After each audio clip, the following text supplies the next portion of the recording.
Le Louvre célèbre l'incontournable maître de la Renaissance Léonard de Vinci et marque le 500e anniversaire de sa mort en France. Début octobre, la Joconde, au sourire énigmatique, avait retrouvé sa place dans la salle des états du musée.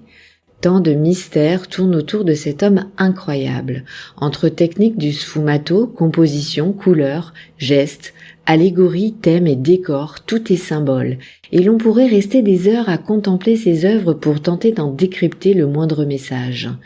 Autre mystère, à quelques jours de l'ouverture de la rétrospective, aucune information ne fuitait pour confirmer la présence, ou pas, de l'un des tableaux les plus chers au monde, le Salvator Mundi. Cette œuvre avait été vendue chez Christie's en 2017 pour la modique somme de 450 millions de dollars et n'est plus réapparue depuis. Il en existerait en tout 22, mais la peinture controversée représentant le Christ rédempteur garde le suspense. Sera-t-elle accrochée au mur du Louvre accueillant des milliers de curieux de passionnés ? En attendant, l'exposition blockbuster de ce moment est à Paris et rend hommage à l'un des peintres les plus connus et inspirants au monde.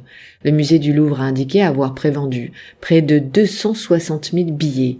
Elle ouvre ses portes ce jeudi et regroupe un éventail de près de 160 pièces, des peintures, des dizaines d'études, des inventions, des chefs-d'œuvre retraçant la carrière du génie italien.